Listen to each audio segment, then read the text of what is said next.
ముందుగా మోర్చాలకు సంబంధించి వేళ పదాధికారుల్ని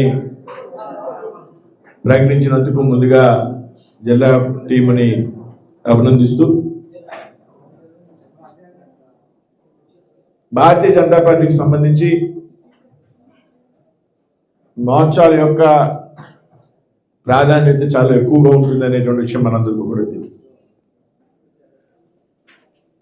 పార్టీ బలోపేతం కావాలంటే ఏదైతే మోర్చాలు ఉన్నాయో, కిసాన్ మోర్చా కానీ, ఎస్సీ మోర్చా కానీ, మహిళా మోర్చా కానీ, యువ మోర్చా కానీ,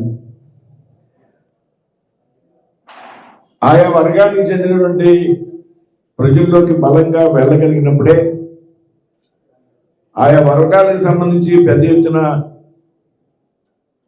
మనం మద్దతు పొందగలిగినప్పుడు మాత్రమే భారతీయ జనతా పార్టీ అభివృద్ధి చెందుతున్నటువంటి విషయాన్ని సందర్భంగా మనందరూ కూడా గమనించాలి.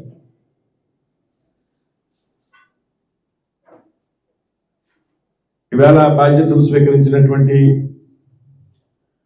మోర్చాల పదాధికారులకు అందరికీ కూడా పేరు పేరున ఎవరైతే ఉపాధ్యక్షులు కానీ, కార్యదర్శులు, కార్యవర్గ సభ్యులు ఉన్నారో వారందరికీ కూడా పేరు పేరున అభినందనలు తెలియజేస్తూ ఉన్నారు. భారతీయ జనతా పార్టీలో పదవి అనేది ఒక అలంకారప్రాయం కాదు అనేటువంటి విషయం మనందరికీ కూడా తెలుసు. భారతీయ జనతా పార్టీలో పదవి అనేటువంటిది ఒక బాధ్యతగా స్వీకరించాలి. దానికి బాధ్యతకు సంబంధించి పని పూర్తి స్థాయిలో చేయగలిగినప్పుడు మాత్రమే బాధ్యతలు స్వీకరించాలి భారతీయ జనతా పార్టీ.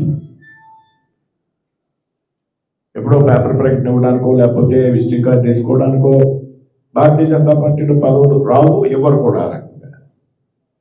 అందరికీ తెలుసు, చాలా మంది సీనియర్స్ ఉన్నారు ఇక్కడ కొత్తగా ఉన్నవాళ్ళు కన్నా.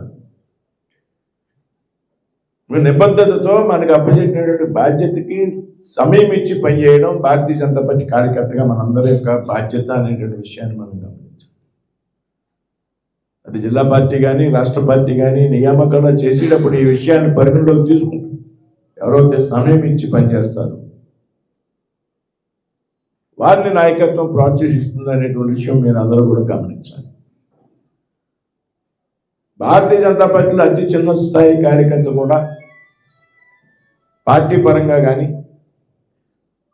మరొక విధంగా కానీ ఏ స్థాయికన్నా చేరేటువంటి అవకాశం ఉన్నదంటే దేశంలో రాజకీయ పక్షాల్లో అది భారతీయ జనతా పార్టీ కార్యకర్తకు మాత్రమే సాధ్యమవుతుంది అనేటువంటి విషయాన్ని కూడా మీ అందరూ గమనించాలి.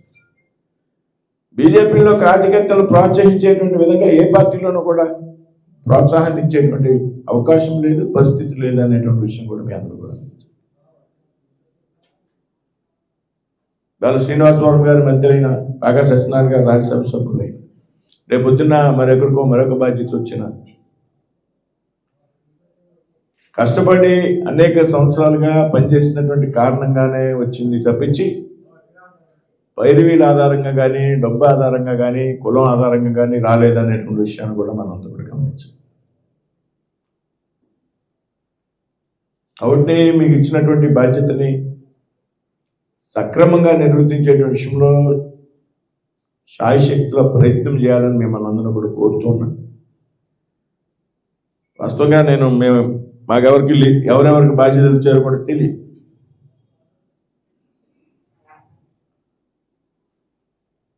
అధ్యక్షులు తెలుసు, మోర్చాల అధ్యక్షులు. ఇప్పుడు వేళ ప్రధాన కార్యదర్శులుగా ఎవరు నియమితులయ్యారో, ఉపాధ్యక్షులుగా ఎవరు నియమితులయ్యారు అనేటువంటి విషయాలు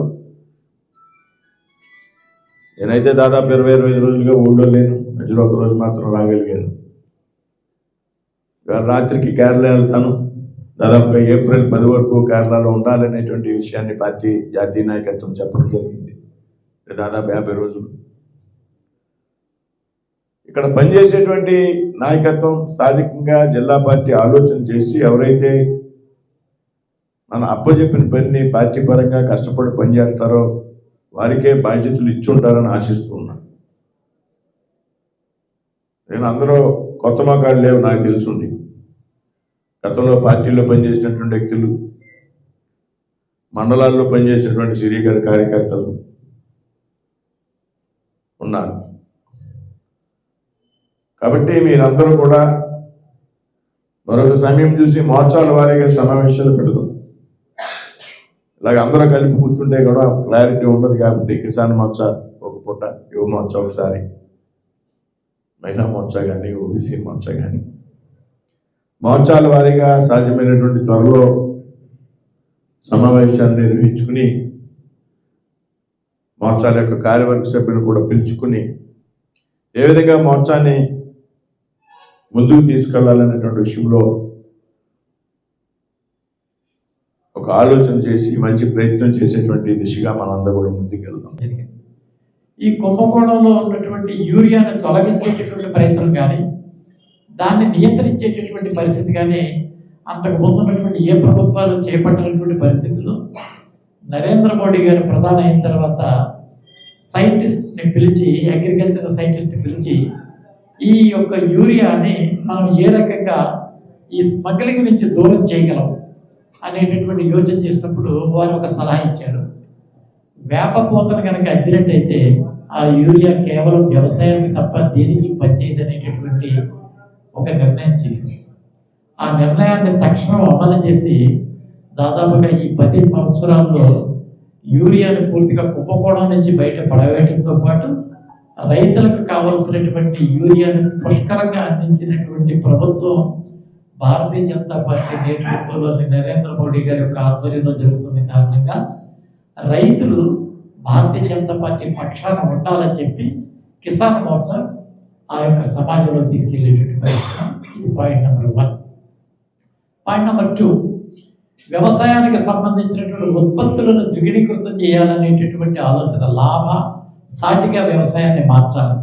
ఈ మార్చాలి అంటే రైతులకు ఏం చేయాలనేటటువంటి యోచన వచ్చినప్పుడు రైతులకు గిట్టుబాటు ధర కల్పించేటటువంటి ప్రక్రియ చేస్తూ సంవత్సరానికి 6,000 రూపాయలు నేరుగా రైతు ఖాతాల్లోకి కేంద్ర ప్రభుత్వం జమ చేసేటటువంటి విధంగా రెండో నిర్ణయం తీసుకుని రైతులకు గిట్టుబాటు ధర 3 విడతల కింద 6,000 రూపాయలు రైతుల ఖాతాలోకి నేరుగా ప్రధానమంత్రి జమ చేస్తున్నారు. కాబట్టి రైతులు భారతీయ జనతా పార్టీ పక్షాన ఉండాలని కోరేది రెండవ విభాగం. 3వది, రైతులకి గిట్టుబాటు ధర కావాలనేటటువంటి పరిస్థితి వచ్చింది. ఉత్పత్తి పెంచాలి కాబట్టి మనుషులకి ఏ రకంగా అయితే డాక్టర్ దగ్గరికి డయాగ్నోసిస్కి వెళ్తామో, ఏ రకంగా అయితే రక్త పరీక్ష చేసుకుని మనకు ఉన్నటువంటి లోపాలు సరి చేసుకునేటువంటి ప్రయత్నం చేస్తామో, భూమికి సంబంధించినటువంటి భూసార పరీక్షలు కూడా చేపట్టాలి.